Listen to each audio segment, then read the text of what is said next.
Hey, what's happening, guys? It's Prince, and I'm back with another video. Anyway, for this particular video, I just wanted to, get caught up with AEW. Yeah, it's been a while since I've done a video like this. My last 7 uploads have been my Let's Play of Resident Evil Village. Reason being that, there's a lot of potential spoilers online, and I'm trying to finish this game as soon as possible so I don't, accidentally walk onto a landmine called a spoiler when I'm, browsing through YouTube and whatnot.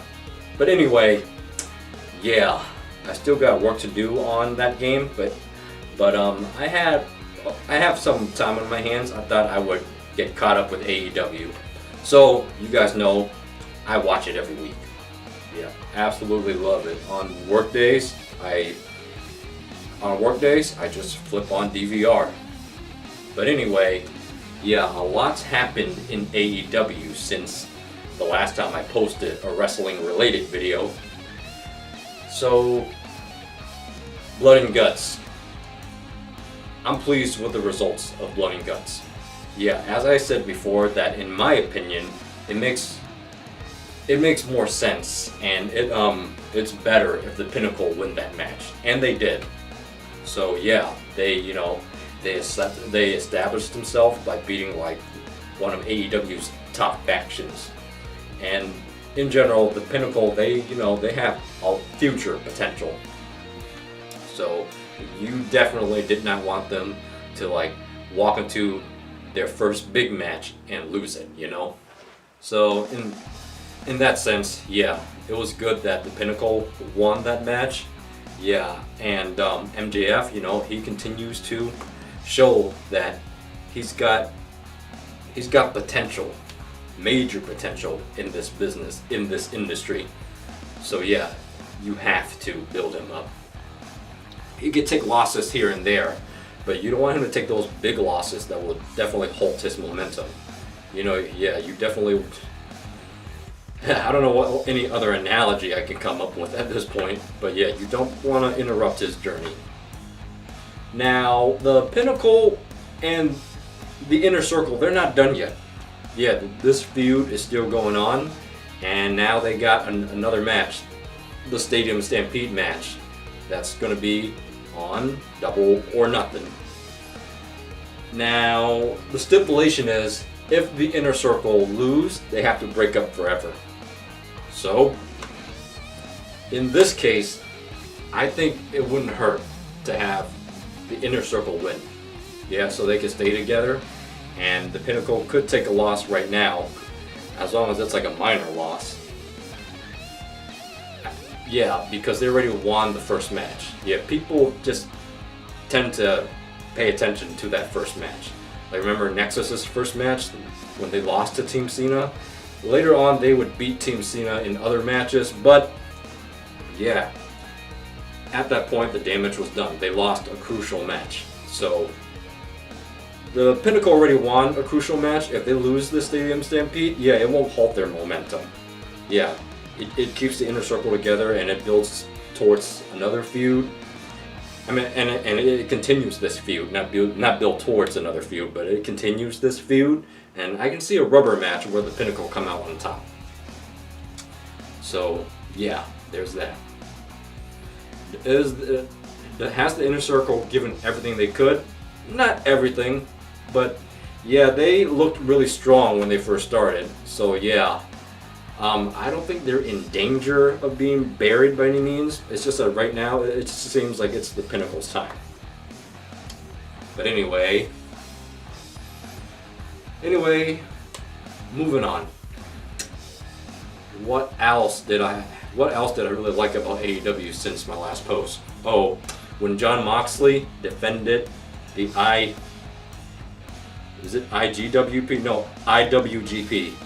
When Jon Moxley defended the IWGP United States Championship against Yuji Nagata on that one episode of Dynamite, I love that. I love that match.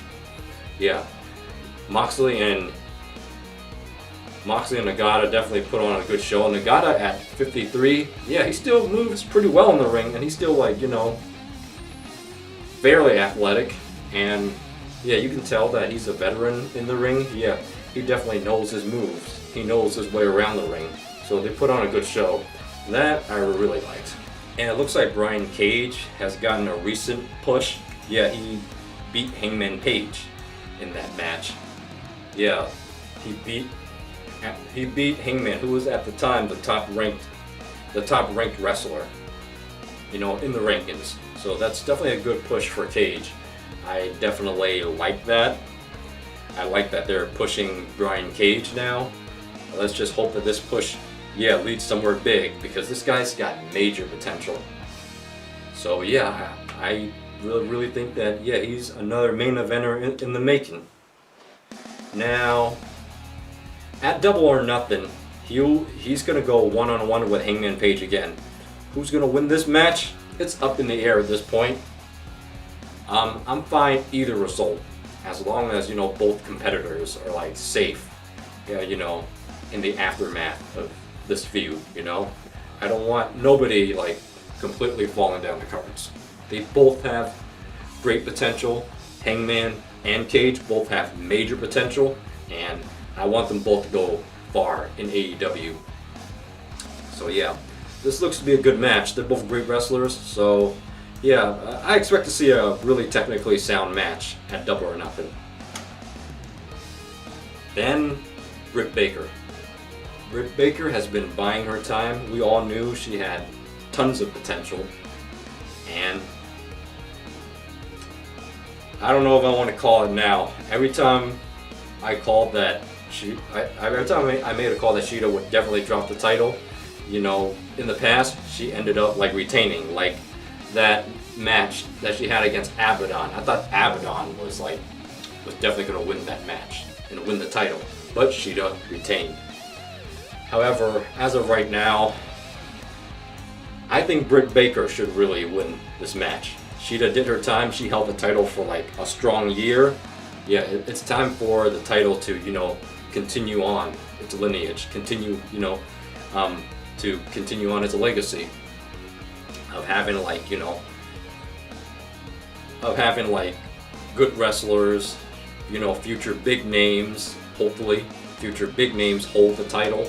So that, in that case, I think it's the right time to slap the belt on Britt Baker. I've been a Britt Baker fan since the beginning. Yeah, there's just something about her that always screamed star to me. So I think that Britt Baker did her time. She definitely worked on her character. It's got to be Britt Baker's time at Double or Nothing. What do you guys think? Yeah, I think it's Britt Baker's time. Shida was a great champion. I'll always be a fan of Shida. Shida will probably win the title somewhere down the road again and get, you know, a couple other reigns. But as of right now, I really believe that it should be Britt Baker's time. Well, let's wait and see. Okay. Anything else? Oh, Moxley and Kingston are going to be challenging the Young Bucks for the tag team titles. Are they going to win? I'm not sure. I mean, at first, when the Young Bucks,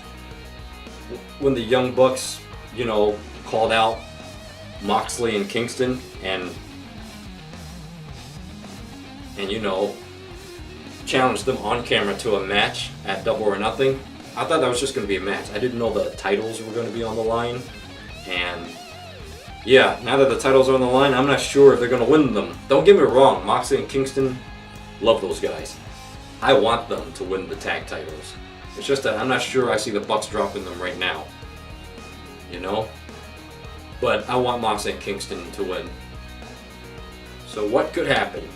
Yep, you never know. Could be they could surprise us. So yeah, Moxley and Kingston being tag team champions, I'm not guaranteeing that will happen. Hey, I'm not writing it, so I can't guarantee that will happen, but I want it to. So what do you guys think on that? Yeah, because if the Young Bucks drop the titles, it's not going to make the Elite look weak. Kenny has like 3+ belts right now, so that faction still looks strong. So yeah, I mean, like for example, the Good Brothers, they don't have the Impact tag team titles anymore. That faction doesn't look any weaker. So if the Bucks lose the tag team titles, I think that's fine. And plus, it makes Moxley and Kingston look like a threat. Yeah, you don't want them to be. Yeah, you don't want them to just come out there, do their thing, and then at the end get jumped by the Elite and get super kicked by the Young Bucks. You know, all the time.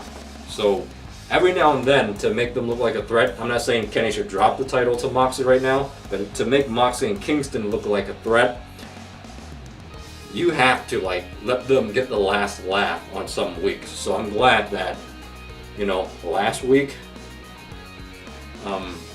Moxley and Kingston got the last laugh. Yeah, they stole the Young Bucks' shoes after they, you know, choked them both out. So that was good. What else? Oh, Miro is finally being booked as a Savage. I like that. Yeah, he has broken off from Kip Sabian.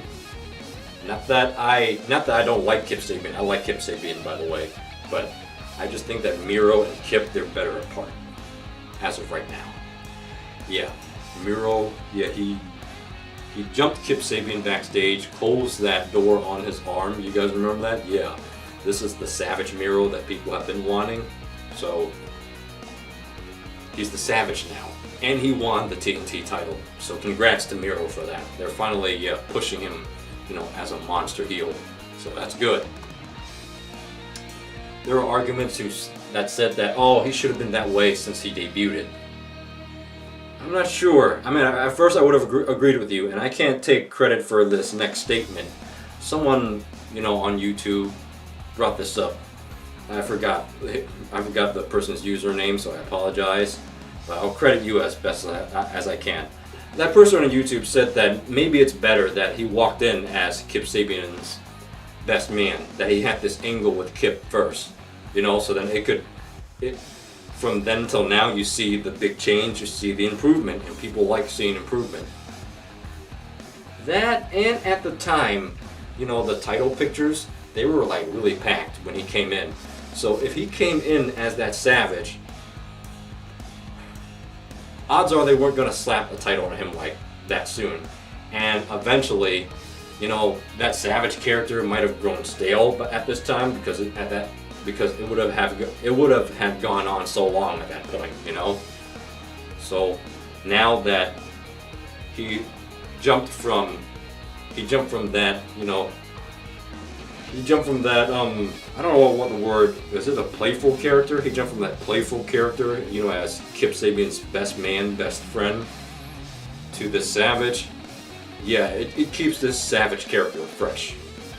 So, yeah, that's and now, you know, Darby Allin, you know, he had a long reign already, so it was about time he dropped the title. So now, you know, championship pictures are more open now, so you can bring that Savage side out, and it's fresh. But anyway, this is a good push for Miro, so that's good.